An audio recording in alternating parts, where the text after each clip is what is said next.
Is fair game still in use today? Have you ever wondered if the controversial fair game policy of Scientology is still in play? Let's break down what this means and how it affects the church today. The term fair game was originally used to describe a policy that allowed the church to take action against individuals labeled as enemies, known as suppressive persons. These individuals were seen as threats to the church and could not rely on the church's internal ethics and justice codes for protection. This meant they had to face any issues through external legal systems. In 1968, the church officially canceled the fair game policy. This decision was made due to concerns about how the policy could be misinterpreted and misused.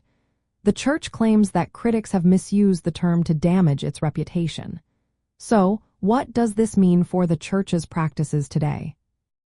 While fair game as a policy is no longer officially in use, the church still deals with suppressive persons and potential trouble sources.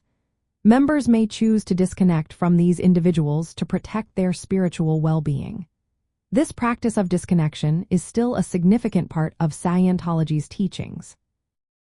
Even though fair game itself is not sanctioned anymore, the church has internal procedures for handling disputes and ethical issues. This means that if someone is no longer a member or is viewed as an enemy, they must resolve any legal or ethical disputes outside of the church's system. Essentially, those outside the church must navigate the legal system on their own. In practice, this means that while the fair game policy is not actively enforced, the principles surrounding how the church interacts with those it considers enemies still exist. The legacy of fair game influences how the church manages conflicts, both internally and externally.